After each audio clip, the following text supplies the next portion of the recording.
Senior صحافی اور تجزیہ کار جاوید چودھری کے مطابق قائد اعظم محمد علی جناح 1930 میں ہندوستانی مسلمانوں سے مایوس ہو کر لندن چلے گئے اور وہاں پریکٹس شروع کر دی۔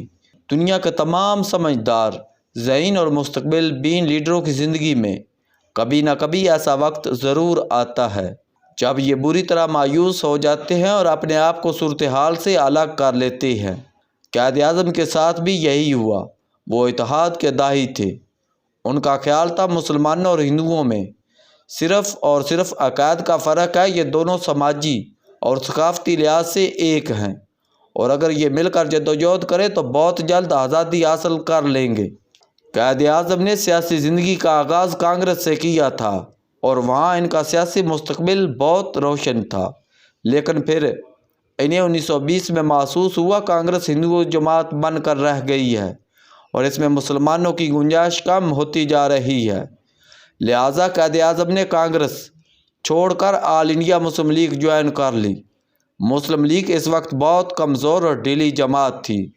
ہندوستان کے مسلمان بھی مختلف فرقوں اور گروہوں میں تقسیم تھے اور یہ ایک دوسرے کے جانی دشمن تھے۔ مالدار مسلمان انگریزوں کے پٹھو تھے، یہ انہیں اپنا آقا سمجھتے تھے۔ پڑھے لکھے مسلمان کانگریس میں تھے، جبکہ غریب اور بے بس مسلمان سیاست سے کوسوں دور تھے، انہیں آزادی بھی کوئی دلچسپی نہیں تھی۔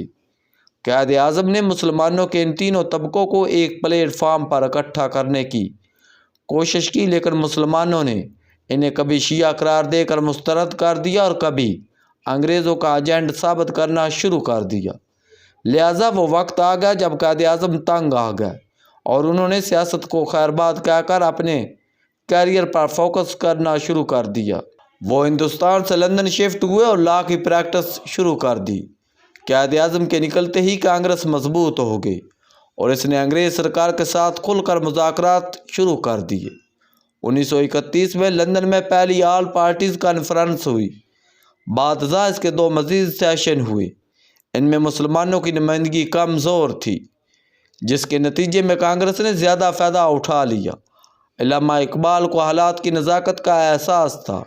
انہیں محسوس ہو رہا تھا ہم نے اگر یہ وقت ضائع کر دیا تو ہندوستان کے مسلمان انگریزوں کے بعد ہندوؤں کے غلام ہو جائیں گے اور وہ ہمیں پیس کر 1000 سال کی غلامی کا بدلہ لیں گے۔ ان کا خیال تھا صرف قائد اعظم مسلمانوں کو اس انجام سے بچا سکتے ہیں۔ لہذا انہوں نے قائد اعظم کو خط لکھنا شروع کر دیے۔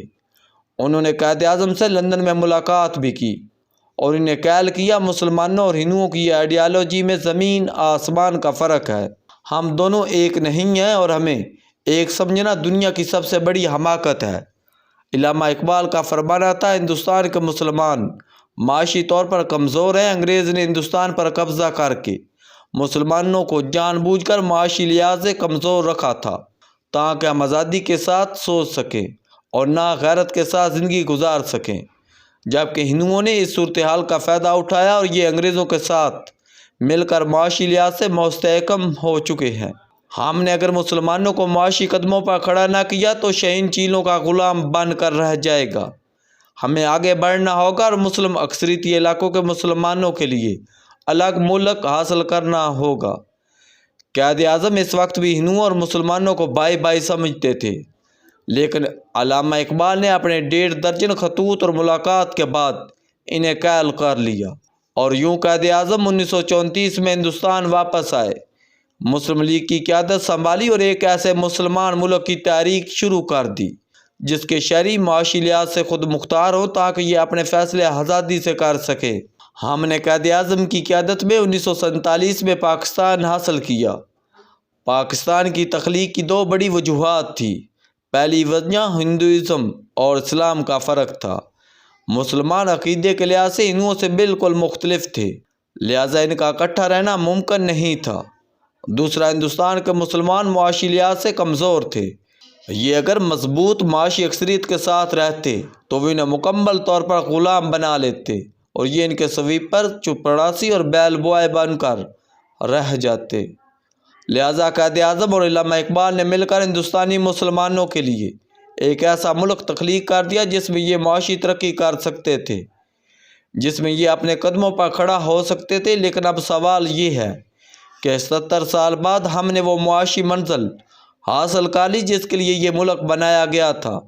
افسوس کے ساتھ یہ کہنا پڑتا ہے، نہیں، ہم 1947 تک انگریزوں کے معاشی غلام تھے، لیکن آج آزادی کے 70 سال بعد ہم پوری دنیا کے غلام بن چکے ہیں اور کشکول اٹھا کر پوری دنیا سے بھیک مانگ رہے ہیں۔ بھارت میں آج 334 کھرب پتی ہیں۔ ان میں سے 3 خاندانوں میں یعنی مکیش امبانی، گوتم اڈانی اور جندل فیملی کے پاس پاکستان کی کل دولت سے زیادہ سرمایہ ہے۔ ہم اگر پورا پاکستان بیچ بھی دیں تو بھی ہم ان تینوں ہندوستانی بزنس مینوں کے قریب نہیں پہنچ سکتے۔ اور انڈیا میں ایسے 334 لوگ ہیں، جبکہ بھارت میں 1000 کروڑ کے مالکان کی تعداد 1539 ہے۔ یہ وہ لوگ ہیں جنہوں نے بھارت کو معاشی لحاظ سے ناقابل تسخیر بنا دیا ہے۔ ان کی وجہ سے بھارت کے مالیاتی ذخائر 1618 بلین ڈالر ہے، جبکہ ہم IMF کے سامنے ماتھا رگڑ رہے ہیں اور یہ ہماری بجلی، گیس اور ٹیکس تک کا فیصلہ کر رہا ہے۔ ہم نے 70 برسوں میں صرف 4 کھرب پتی پیدا کیے، لیکن آپ کمال دیکھیے، یہ چاروں بھی خاندان سمیت ملک سے باہر بیٹھے ہیں، جبکہ انڈیا کے 334 کھرب پتی 1539 ارب پتی اپنے ملک میں رہ رہے ہیں اور حکومت دل سے ان کا احترام کرتی ہے۔ لہٰذا سوال یہ ہے، آج سے 23 سال بعد جب بھارت اور پاکستان دونوں اپنی آزادی کی 100 سالہ تقریبات منائیں گے تو معاشی لحاظ سے انڈیا کہاں کھڑا ہوگا اور پاکستان کہاں ہوگا؟ مجھے خطرہ ہے انڈیا اس وقت معاشی سپر پاور بن چکا ہوگا، یہ چین کے برابر ہوگا، جبکہ ہم فائنینشیل مارکیٹ میں اپنا پتہ ڈھونڈ رہے ہوں گے، امبانیان پاکستان سے شرمندہ کھڑے ہوں گے۔ آج کا سب سے بڑا سوال یہ ہے، وہ پاکستان جس کی تخلیق کی وجہ سے معاشی استحکام تھا، وہ اس دوڑ سے باہر کیوں اور کیسے ہو گیا؟ اس کی سب سے بڑی وجہ ہماری اندرونی اور بیرونی لڑائیاں ہیں۔ ہم 70 سال سے مسلسل اپنے ہمسایوں سے بھی لڑ رہے ہیں اور ایک دوسرے کے ساتھ بھی۔ پاکستان کی پوری تاریخ لڑائیوں سے آلودہ ہے۔ ہم نے اپنے قیام سے لے کر آج تک امن، سکون اور استحکام کا سانس نہیں لیا۔ میرے مرحوم والد کہا کرتے تھے، میں نے پوری زندگی اس ملک میں ایک دن بھی بے خوف ہو کر نہیں گزارا۔ میرے والد کی آبزرویشن درست تھی۔ آپ 70 برسوں میں کوئی ایک دن دکھا دیں جب ملک میں لڑائی نہ ہوئی ہو۔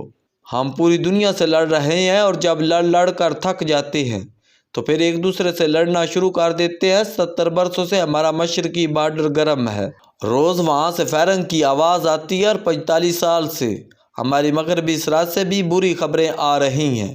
ہم نے بدقسمتی سے اس جنگ سے کچھ سیکھنے کی بجائے اب اڈیالہ جیل میں ایک ایٹمی ری ایکٹر بنا لیا ہے اور اس سے بھی روزانہ کی بنیاد پر دھواں نکل رہا ہے۔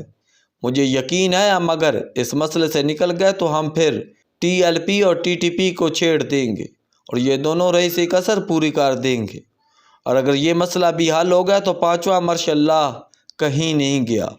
ملک میں ایک بار پھر میرے عزیز ہم وطنوں ہوگا اور پھر چل سو چل، فوجیں ہی فوجیں اور موجیں ہی موجیں، اور خودکشی کے اس کھیل میں ہم معاشی غلامی کی دلدل میں مزید سے مزید دنستے چلے جائیں گے۔